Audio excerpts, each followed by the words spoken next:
The soft chime of luxury filled the private airport lounge. Low piano notes playing from hidden speakers. The gentle murmur of whispered conversations, and the smooth shuffle of expensive leather shoes gliding over polished marble floors. In the far corner, seated not just quietly but parked like forgotten luggage, was Clarissa Vane. Her champagne silk blouse was uncreased. Her delicate rose gold bracelet sparkled under the lights. But the porcelain coffee cup on the table in front of her trembled each time she reached for it, and no one noticed. Or if they did, they didn't care. They walked around her, never toward her. Clarissa hated how visible her wheelchair made her feel, and yet how unseen she remained. Across the lounge, near the vending machines for standby passengers, James Rowan knelt beside his daughters Ellie and Emma, identical twin girls in matching lavender hoodies and messy ponytails. He was fixing the Velcro strap on one of their sneakers, sleeves rolled up, hands rough from labor. He was the kind of man who didn't belong in such a polished place, but didn't care either. Their flight had been canceled. He was hoping to catch the next commercial out, even if it meant waiting all night. "Daddy," Ellie whispered, tugging his sleeve. "Why is that pretty lady all alone over there?" James looked up. He saw the woman in the corner, not fragile. No, not that. Strong, still, self-contained. Not a single staff member beside her. Not a companion in sight. She looked like she didn't need anyone. But her hand trembled again as she tried to raise the cup. He stood up slowly, brushing his hands on his jeans. "Wait here," he told the girls. He crossed the lounge calmly, not with urgency, not with pity, but with quiet awareness. Not rushing to rescue, just noticing, one human to another. Clarissa saw his boots first scuffed, real, before their eyes met. She braced herself. Most strangers came with an agenda. Curiosity, pity, awkward kindness. But he didn't touch her chair. He didn't hover. He crouched beside her, at eye level. "Mind if I keep you company while we wait?" he asked. No fake charm, no wide grin, just simple presence. Clarissa blinked. Then, cautiously, she nodded. He pulled a chair from the nearby table and sat beside her without another word. And for the first time in hours, Clarissa didn't feel like a prop in a polished world. She felt human again. Across the lounge, Ellie and Emma watched their father, huddled together, whispering and fiddling with the crayons they kept in their little travel pouch. Emma tore a blank piece from the back of an old boarding pass. They began to draw. The silence between James and Clarissa wasn't awkward. It was intentional, spacious. The kind of silence you don't want to interrupt, because it says more than conversation. Clarissa steadied her cup with both hands now, still trembling slightly. Not from weakness, but from uncertainty. People didn't usually talk to her without looking at her wheelchair first, but he hadn't looked down once. "Private jet?" he asked softly. She nodded. Delayed. Something with hydraulics. Her voice was low, controlled, practiced elegance wrapped in weariness. "Commercial," James replied. "Ours was canceled, hoping for standby." She glanced across the room toward the twins, who were now kneeling on the floor, scribbling furiously. One of them looked up and waved. "Your daughters?" she asked. He nodded. "Ellie and Emma, 6. Very observant. Slightly too fearless." Clarissa gave a small smile. "Not quite there, but close." "I'm Clarissa," she said finally. "James," he answered. He extended a hand. She hesitated, then shook it. Her hand was cool, delicate. His was rough, warm. "Most people only talk to me when they want something," she said quietly. "An update, A photo. A press release. You're the first person who looked me in the eye today. James didn't say anything, just nodded, accepting her truth. I saw your hands shake, he said gently. Figured maybe you didn't want to be alone. She looked at him, surprised, not offended, just unfamiliar with being truly seen. It's a neurological issue, she murmured. Some days are better. You don't owe me an explanation. She studied his face for a long moment. No pity, no performance, just genuine stillness. Then a small pair of footsteps interrupted them. Ellie and Emma, both holding the same picture, one they'd drawn together. Hi, Ellie said shyly. We made this for you. Clarissa looked down. It was a crayon drawing of her, sitting in her chair, with James beside her, and the twins holding both her hands, all four smiling under a big sun and a sky full of stars. Clarissa's breath caught in her chest. She pressed her fingers to her lips. This is, she whispered. It's beautiful. You looked lonely, said Emma, but we didn't think you should be. Clarissa looked up at James again, and this time there were tears, not of sadness, of being seen. Clarissa didn't know how long she stared at the drawing. Something about the crude little faces, drawn with blunt crayons and childish certainty, lodged itself deep inside her. 4 figures, hand in hand, under a sky full of stars. Do you want to color with us? Ellie asked, her voice uncertain now, as if afraid they'd overstepped. Clarissa looked up. I would love to.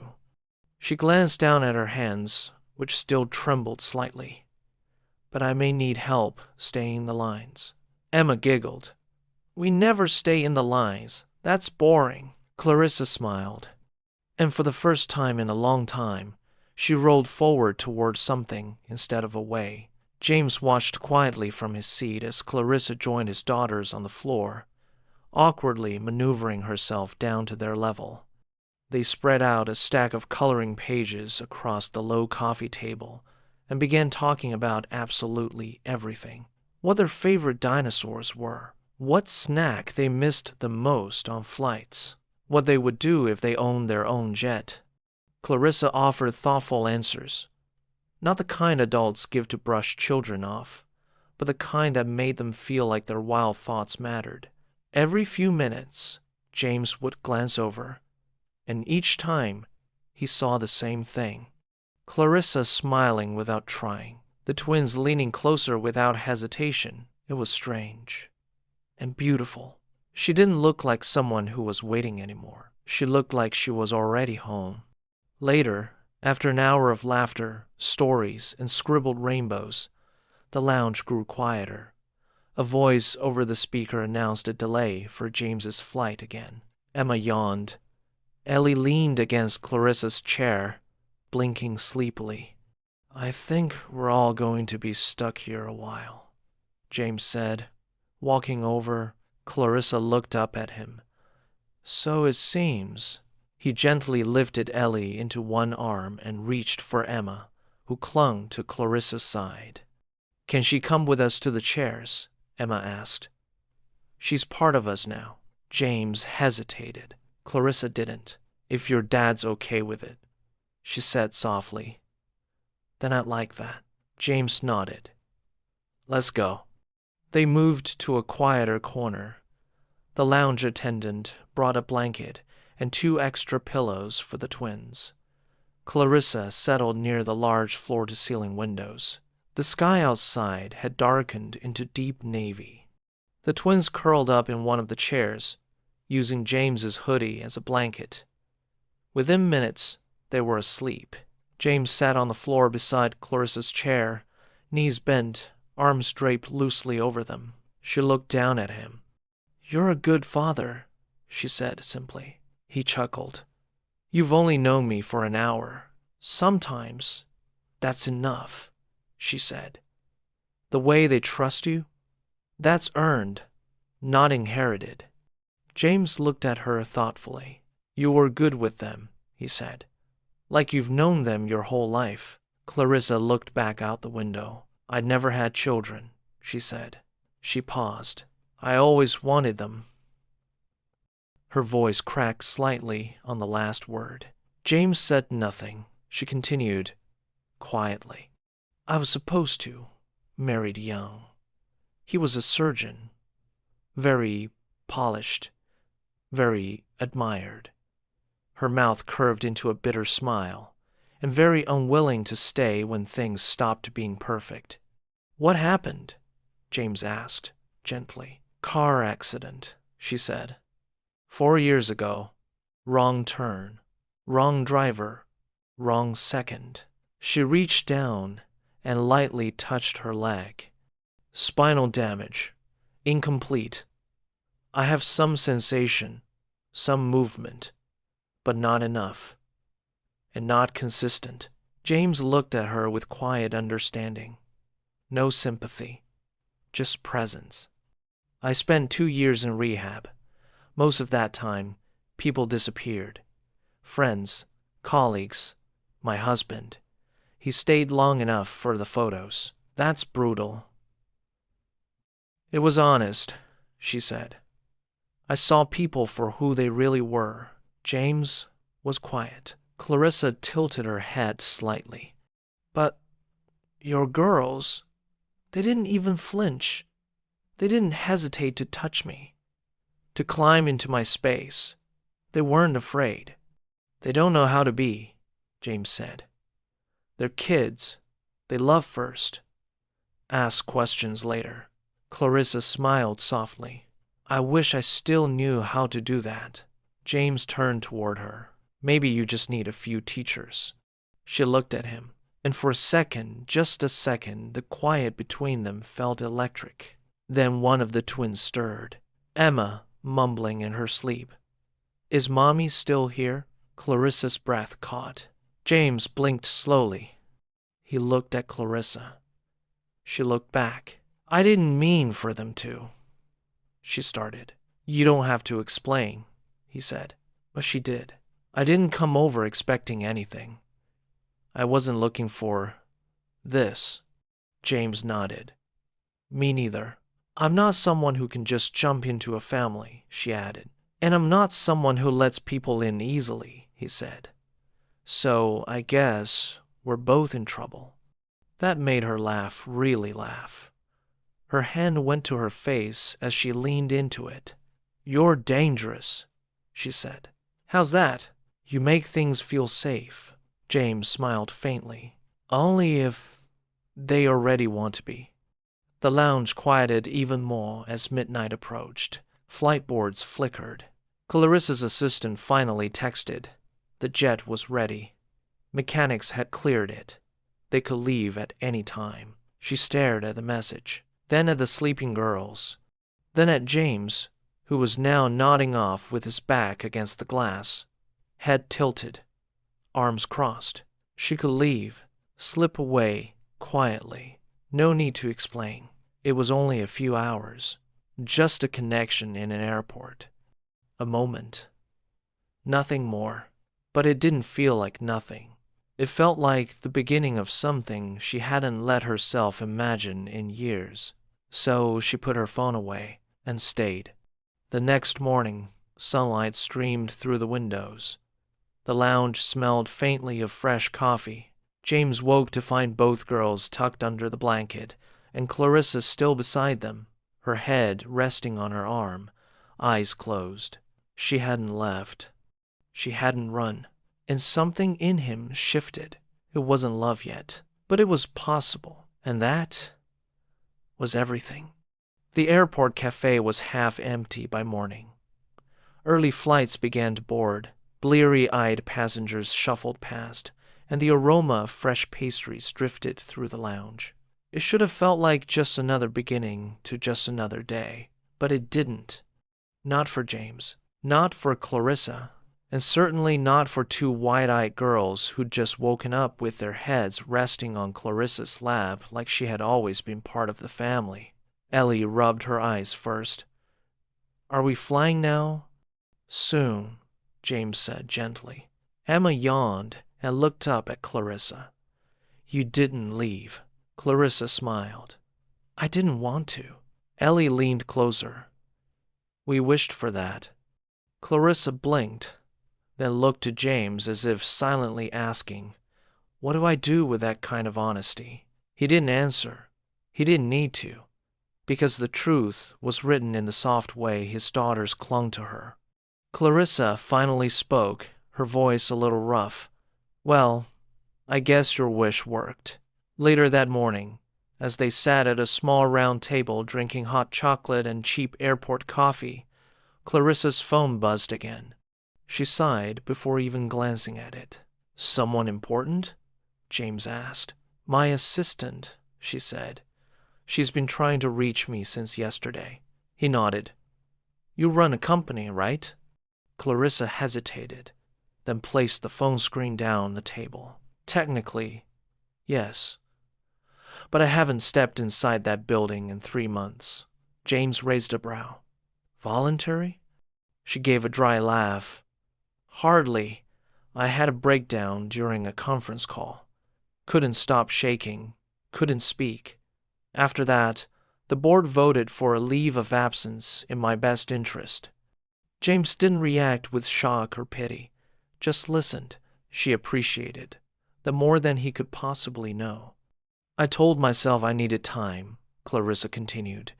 But the truth is, I was hiding. From pressure. From people. From my life. And now? He asked gently. Clarissa looked toward the girls, who were playing with sugar packets and laughing over who could build a taller tower. Now I'm not so sure what I'm supposed to go back to. James tilted his head. Do you miss it? No, she said immediately. Then maybe it's not the thing you're meant to return to. She looked at him, as if stunned by the simplicity of that. That afternoon, their flight was finally cleared. James folded his boarding passes into his jacket pocket, hoisted both girls' backpacks over one shoulder, and looked at Clarissa. I guess this is goodbye, huh? Clarissa smiled, but it didn't reach her eyes. Looks like it. He opened his mouth to say something else, something brave, something real, but then a voice cut through the moment. There you are, Clarissa. Finally, they turned. A tall man in an immaculate navy suit approached, flanked by a sharply dressed assistant. His expression was cold, composed the look of a man used to being in control. Clarissa instantly tensed. James saw it. Her shoulders straightened, her hands tightened on the wheels of her chair, her jaw locked. The man stopped in front of her and lowered his voice, though not enough to make it private. You turned off your phone. We've been waiting. You missed 2 investor meetings, and I know, she said quietly. He looked at James, then at the girls, his brows raising slightly. And this is? Clarissa's voice was firm. Friends. The man smirked, just slightly. I'm glad to see you're keeping yourself occupied. James stepped closer, not aggressively, but enough to signal. She's not alone. The man gave a tight, polite smile and turned his attention back to Clarissa. We need to get going. The jet's waiting. Clarissa didn't move. James looked at her. The girls watched silently. Clarissa, the man said again. We have an image to maintain. You can't disappear every time you get emotionally compromised. That was the final straw. James stepped forward. You need to back off. The man blinked, surprised. I'm sorry. Who exactly are you? Someone who sees her as a person, James replied calmly. Not a PR asset. Clarissa's assistant stepped forward, awkwardly trying to defuse the moment. Ma'am, I can hold your bag while we board, the pilot said. I'm not going, Clarissa said. All 3 adults fell silent. Even the girls froze. The man narrowed his eyes. Excuse me? I said I'm not going, she repeated, louder this time. You can fly back without me. You can't be serious. She wheeled forward, eyes hard. If you think for 1 second I'm going to get on that plane with someone who talks about me like I'm a malfunctioning machine, you have responsibilities, he snapped. I know, she said. And I'm choosing a new one. She turned toward James and the girls and smiled. They didn't fly out that day. Clarissa booked a new commercial ticket with them. Economy class, middle seat, no assistants, no private lounge. James helped carry her bag. The twins gave her their window seat. She didn't stop smiling the entire time. It wasn't grand.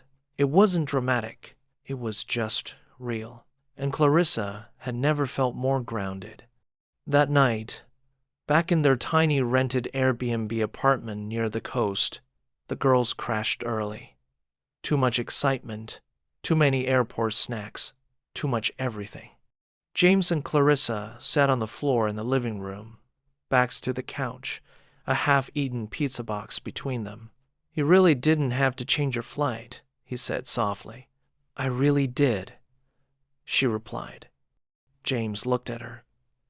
What happens now? She exhaled. I don't know. I don't have a 10-point plan. I don't have a calendar or a contract. She turned toward him. I just know I want to see where this goes. He met her gaze, and for the first time, without fear, without hesitation, he leaned forward and kissed her. It wasn't desperate. It wasn't movie perfect, but it was honest and full of possibility. 2 weeks had passed since Clarissa didn't get on that jet. She stayed in the little seaside town with James and the girls, renting a modest hotel room with squeaky floors and peeling wallpaper. There was no assistant waiting in the hallway, no room service, no silence, and she loved it. Every day was wonderfully, maddeningly unpredictable. One morning, Emma asked her to help tie a hair ribbon, and Clarissa's fingers trembled so badly she could barely manage it. Emma just shrugged. That's okay. You're still better at bows than Daddy. Another day, Ellie drew a family portrait 4 stick figures again. Only this time, she added a tiny heart between Clarissa and James. No one said anything about it, but the heart stayed taped on the fridge. Clarissa hadn't been this scared in years. Because this time, she actually has something to lose. James had changed, too. He was more open now, more at ease with vulnerability, even if he still didn't always know how to say what he felt. But he showed it. Every time he made her coffee just the way she liked it, even though he hated that herbal nonsense. Every time he let Clarissa read bedtime stories with the girls, even though it was his thing. Every time he stayed a little too long looking at her, as if still surprised she was real. And then came the day Clarissa's phone rang again. She almost didn't answer, but it was her assistant, and something in her voice made Clarissa pause. They've issued a statement, the woman said over the line. Said you're still recovering and no longer aligned with the company's long-term image. Meaning? They're replacing you, officially, publicly. Clarissa closed her eyes. She wasn't surprised, but it still hurt. Years of building, leading, creating, all swept aside in a single press release. What do you want me to do? The assistant asked softly. Clarissa looked out the hotel window, where the girls were building sandcastles with James. Nothing, she said. Let them have it, and she hung up. That night, she told James everything. He didn't say, I told you so. He didn't offer fake comfort. He just sat beside her in silence, their hands touching on the bedspread. I don't regret staying, she whispered. Not for a second.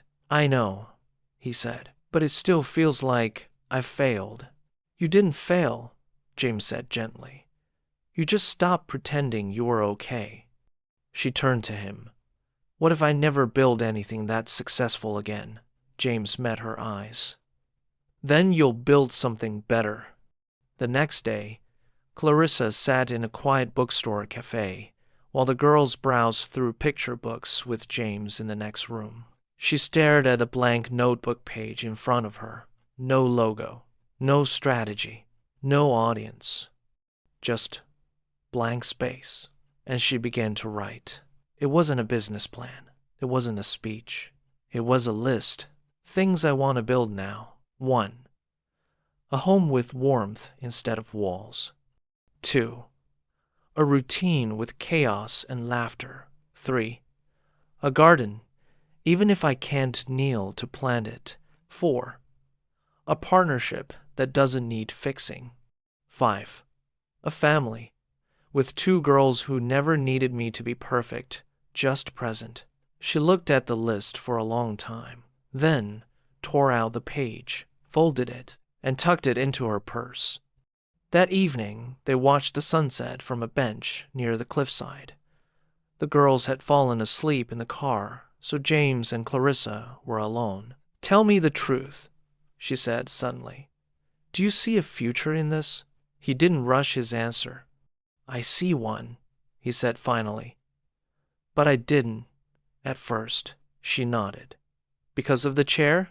"Because I was afraid to hope," he said. "You being in a wheelchair? That never scared me." She looked surprised. "I've lived with harder things. I know real strength when I see it." She was quiet for a long moment. "Do you want me to stay?" she asked. "I don't want a guest," he said. "I want a partner. I don't know how to do this perfectly," she admitted. James smiled. "Good. I'm not looking for perfect." He reached into his coat pocket and pulled out something small, a key. "To the house?" she asked softly. "To our life," he said. A month later, Clarissa moved in. Not as a visitor. Not temporarily. As family. She learned to navigate the small kitchen with her chair. Even if she occasionally knocked over a stool, she helped the girls with homework, even when they were clearly making up the answers. She stayed up late with James, watching bad movies and laughing about everything and nothing. They had no ring, no ceremony, but they had realness, and that was enough. One rainy afternoon, the girls were building a Lego spaceship in the living room while Clarissa and James sat on the couch nearby. "Hey, Clarissa," Ellie said without looking up. "Do you miss your old life?" Clarissa looked at James, then at the ceiling, then back at the girls. "I miss some of the people," she said honestly. "I miss having a coffee machine that doesn't make sad noises, and maybe the corner office." Emma looked up. "Do you miss being the boss?" Clarissa thought about it. "No," she said. "Not anymore. Because now you're mommy boss." Ellie shouted and threw a pillow in celebration. Clarissa laughed. "I guess I am." James reached over, gently squeezed her hand, and whispered, "You always were." 1 year later, it was Clarissa's birthday. She didn't want a big party. So James and the girls threw her a quiet celebration, which, in their world, meant glitter, cake, balloons, and a sign that said, "We love our Captain Mommy." Clarissa sat at the table, wearing a homemade crown made of gold paper and pipe cleaners.